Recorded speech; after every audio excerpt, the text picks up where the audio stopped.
पहलगाम, जो उत्तर भारत के एक घने जंगलों के बीच बसा था, कभी अपनी शांत हवा और घने साल के पेड़ों के लिए मशहूर था। लेकिन हाल ही में हुए आतंकी हमले ने उस गांव की आत्मा को झकझोर कर रख दिया।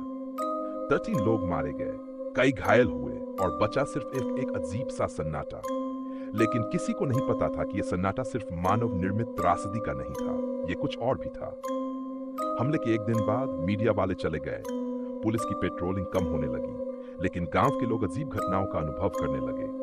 रात को अजीब सी आवाजें आने लगीं, मानव और जानवर की मिलीजुली चीखें, चौपड़ियों के बाहर चलने की आवाज, मगर कोई नजर नहीं आता। राघव, जो गांव का स्कूल मास्टर था, उसे हमेशा तर्क में विश्वास था, मगर जब उसने अपने सामने एक छायाचित्र को हवा में तैरते देखा तो उसके विश्वास की नींव हिल गई। उस रात वह बहुत देर तक अपने कमरे में बैठा रहा, जब तक कि दीवार पर खुद ब खुद खून से लिखा गया, हम अब भी यही हैं। अगले दिन गांव के मंदिर का पुजारी लापता हो गया। उसके कमरे में केवल राख बची थी और दीवारों पर उर्दू और संस्कृत मिली-जुली भाषा में कुछ लिखा था जिसे कोई पढ़ नहीं पा रहा था। गांव के बुजुर्गों ने बताया कि 2 साल पहले इसी गांव में एक शापित साधु को जिंदा जला दिया गया था, जो आतंकी नहीं था, लेकिन गांव वालों को लगता था कि वह दुश्मनों के लिए जासूसी करता था। मरते समय उसने शाप दिया था, जब भी इस भूमि पर निर्दोषों का रक्त बहेगा, मैं लौटूंगा अपनी आग के साथ। राघव ने गांव की पुरानी लाइब्रेरी से उस साधु की कहानी पढ़ी। उसका नाम था बाबा वज्र।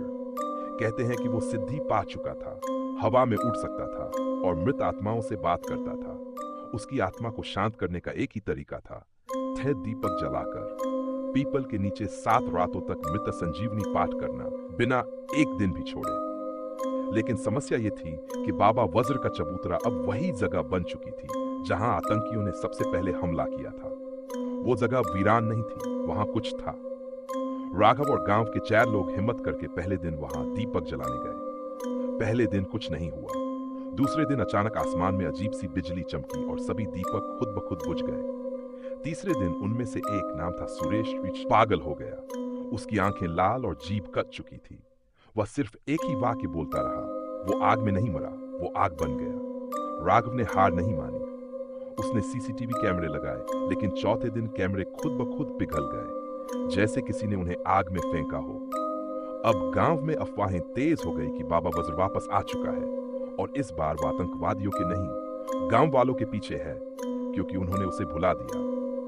5वें दिन एक लड़की मीरा, जो गांव छोड़कर शहर चली गई थी, अचानक गांव लौटी। वह एक पत्रकार बन चुकी थी, लेकिन उसकी आंखों में अजीब सी गहराई थी, जैसे वो कुछ छुपा रही हो। उसने कहा, मैं उस रात वहीं थी, लेकिन किसी ने मुझे देखा नहीं। जब राघव ने पूछा कि वो क्या कहना चाहती है, मीरा सिर्फ मुस्कुरा दी और बोली, वो अब मेरे अंदर है। 6ठे दिन गांव का कुआं खून से भर गया। किसी ने नहीं देखा कि ये खून कहां से आया।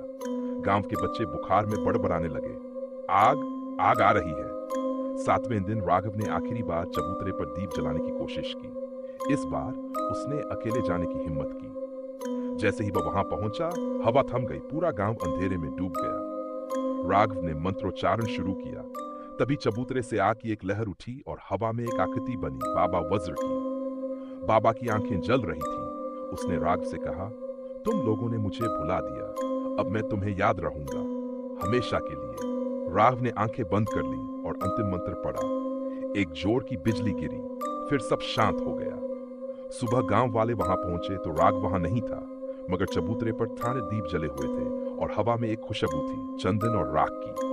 उस दिन के बाद गांव में कोई घटना नहीं हुई, मगर मंदिर के दरवाजे पर आज भी उर्दू और संस्कृत में वही वाक्य लिखा रहता है, हम अब भी यही हैं। अगर आपको ये कहानी पसंद आई हो तो कृपया इसे लाइक करें, शेयर करें और सब्सक्राइब करें मेरे YouTube चैनल को, और ऐसी ही रहस्यमयी कहानियों के लिए जुड़े रहें।